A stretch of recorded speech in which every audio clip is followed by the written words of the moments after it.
আসসালামু আলাইকুম প্রিয় অষ্টম শ্রেণীর শিক্ষার্থীরা, আমরা তোমাদের বার্ষিক সামষ্টিক মূল্যায়নের যে বিজ্ঞান যে সিলেবাসটা এবং নমুনা প্রশ্ন এবং আনসারটা দিয়ে দিব। সাথে হলো তোমাদের বার্ষিক পরীক্ষা যত প্রশ্ন এবং আনসার তৈরি হবে পুরো বই থেকে, আমি পুরো বইটাও তোমাদেরকে পড়াই দিব এবং বই থেকে যত প্রশ্ন আনসার হয় এগুলো তৈরি করে দিব। আবার বইয়ের মাঝেও দাগাই দিব তোমাদেরকে, তোমরা আমাদের ভিডিওগুলো দেখো, তাহলে তোমরা সম্পূর্ণ বই বুঝে যাবে এবং পারবা। এবং বইয়ের আলোকে এই প্রশ্নটার নমুনা প্রশ্নের আনসার সব দিয়ে দিব। তোমরা সিলেবাসটা এখানে দেখে, তোমাদের মূল কথা হলো তোমরা কিন্তু এই অনুশীলনী বই নিয়ে টেনশন করার দরকার নেই, তোমরা অনুসন্ধানী বইয়ের পাঠগুলো মুখস্থ করে ফেলবা। ওকে, অনুশীলনী বই পাঠগুলো কিভাবে পড়বা আমাদের ভিডিওগুলো দেখো, তাহলে তোমরা পেয়ে যাবা। আমি তোমাদের নেক্সট এগুলো ভিডিওগুলো দিয়ে দিব দ্রুতই।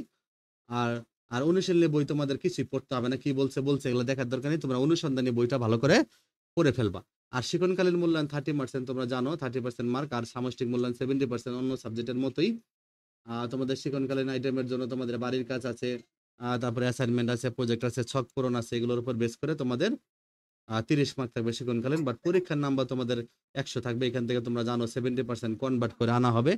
তার মানে তোমরা যদি কেউ 80 পাও তাহলে তোমাদের 56 মার্ক যোগ হবে। 100 পাইলে 56 মার্ক মানে 56 মার্ক তোমাদেরকে যোগ হবে। আর তোমাদের ওইখানে 30 শিক্ষণকালীন 30, তাহলে তোমরা 86 পাবা। এভাবে তোমাদেরকে মনে রাখতে হবে। তোমাদেরকে প্রত্যেকটা পোস্টের নাম্বারকে তোমাদের পার্সেন্টেজ আকারে তোমাদের কিন্তু যোগ হবে।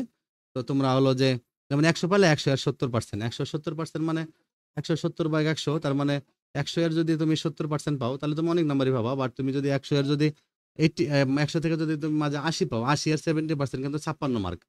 ওকে, এবার বিভিন্নভাবে তুমি পার্সেন্টেজ করলেই তোমরা একটা নাম্বারটা পেয়ে যাবা। তোমরা পার্সেন্টেজ করবা কিভাবে, তুমি যে নাম্বারটা পাইছো গুণন দিয়া তো 70 নিচে হলো 100। ওকে, এভাবে করলেই তুমি কত নাম্বার পাবা পরীক্ষাতে এটা তুমি বের করতে পারবা।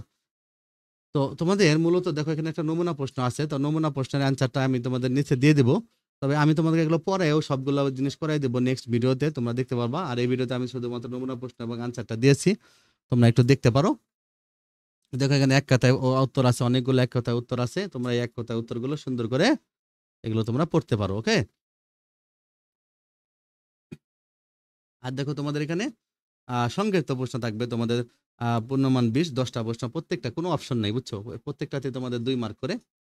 আর দৃশ্যপট বিহীন প্রশ্ন থাকবে, এগুলো তোমাদের পুরো বই থেকে দৃশ্যপট বিহীন প্রশ্ন মুখস্থ করে ফেলবা।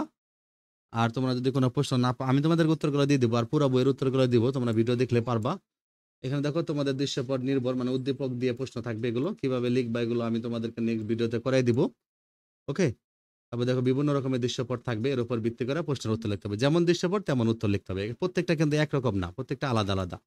এই জন্য উদ্দীপক বলেন, এই উদ্দীপকের একটা প্যাটার্ন থাকে, বা দৃশ্যপটের কোনো প্যাটার্ন থাকে না একই। এই জন্য যেভাবে আছে এভাবে লিখতে হয়। আর উদ্দীপকের নির্দিষ্ট প্যারা থাকে, দৃশ্যপটের কোনো নির্দিষ্ট প্যারা নেই, প্রশ্নের উপর বেস করে প্যারার সংখ্যা হবে। ওকে, এখানে তোমাদের অ্যান্সারগুলো দেওয়া আছে, দেখো এমসিকিউর অ্যান্সারগুলো দেওয়া আছে, এক কথার উত্তরগুলো এই পাশে দেওয়া আছে, বাকি উত্তরগুলো আমি তোমাদেরকে পরের ভিডিওতে করে দেবো। তোমরা আমাদের চ্যানেলটা সাবস্ক্রাইব করে রাখো। আর হলো আমি তোমাদের পুরো বই পড়াই দিব এবং বইয়ের সাথে প্রশ্নগুলো দিব। তোমরা আমাদের সাথে অ্যাড থেকো, আমাদের পড়াগুলো দেখো, তাহলে তোমরা সবকিছু শিখতে পারবা। ভালো থেকো।